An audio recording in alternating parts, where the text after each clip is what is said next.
Okay, so we are doing a review for game number 42 for the Edmonton Oilers. This, of course, was against the Chicago Blackhawks.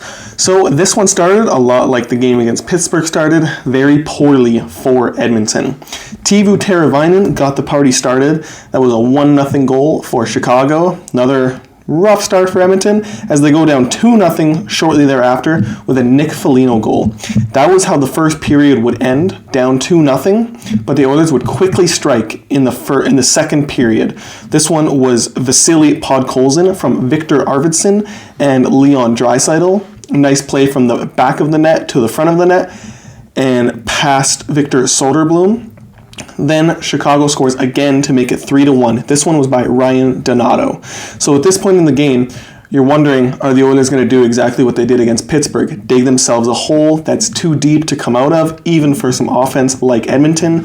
But Edmonton proved that that was not going to be the case tonight, as they make it quickly 3-2 thereafter with Adam Henrique scoring again. This one is assisted by Ty Emberson and Vasily Podkolzin. This was a nice redirect in front to cut the lead to 3-2. And then after that, Corey Perry ties the game, makes it 3-3. This one was assisted by Kasperi Kapanen. So we're all knotted up at 3 heading into the third period. At the end of the second period, Viktor Arvidsson got smoked in front of the Oilers' goal.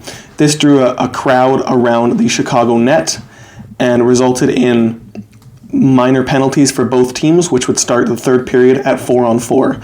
What was really nice to see was Darnell Nurse coming all the way from the blue line and sticking up for a teammate that went down, and also Corey Perry getting into the fight. It's good to have teammates that stick up for each other.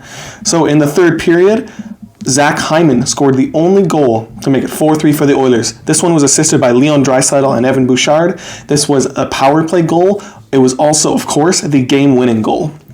So that was how the game ended. It was a 4-3 final. Big 2 points for the Oilers. The 3 stars for this one were Vasily Podkolzin, Nick Foligno of Chicago, and Leon Draisaitl of the Oilers. The shots were 34-22 in favor of Edmonton, so Edmonton absolutely heavily outshot them, and in my opinion, heavily outplayed them. Some quick notes for this one was the interesting line combinations. So for the first period and a half, I would say the Oilers' best line was the line of Leon Draisaitl, Vasily Podkolzin, and Viktor Arvidsson, but at some point they actually got away from it and changed the lines up entirely. So we'll see next game if they go back to what they know with those 3 guys or if they keep the lines kind of jumbled. It'd be interesting to see at practice tomorrow and then at the following game on Monday. Also, Matthias Janmark at the end of the third period clearly got his stick slashed out of his hands by a Blackhawk player while he was on a partial breakaway, but no penalty was called. This could have been a very interesting point in the game for a no call to be made, as Adam Henrique shortly thereafter took a penalty to make it a 6-on-4 with the empty net pulled for Chicago with about 50 seconds left. If they scored, could have been some very interesting commentary post-game about what the ref saw on the Janmark play, because in my opinion, he got his stick very heavily slashed out of his hands, and I believe it should have been a penalty.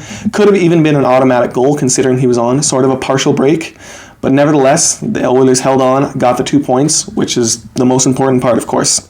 Connor McDavid and company take care of business against the Chicago Blackhawks. Connor Bedard, although very skilled, obviously you can see his skill every time he touches the puck and is out there. He's a great skater, was held pointless today. And he didn't provide too much offense, really. He's probably not super happy with his game. After the game, you could see visible frustration as he was leaving the ice surface and heading back to the dressing room. So I imagine that Bedard will have a bounce-back game the next time he plays. So yeah, that was game 42 for the Oilers. It's a 4-3 win against Chicago. A pretty strong all-around game. Ideally, you don't go down 2-0 and 3-1 every game like they seem to be doing lately. But they found a way. They came back. When it's crunch time, they got to jump out to the early leads themselves instead of letting the opponents do it and playing from behind, which always is so much tougher than playing from when you're ahead. So next, they take on the Los Angeles Kings, which is a massive divisional game. That one is on Monday, so hopefully they can grab a huge divisional 2 points and really stake their claim in the second Pacific Division playoff spot on Monday.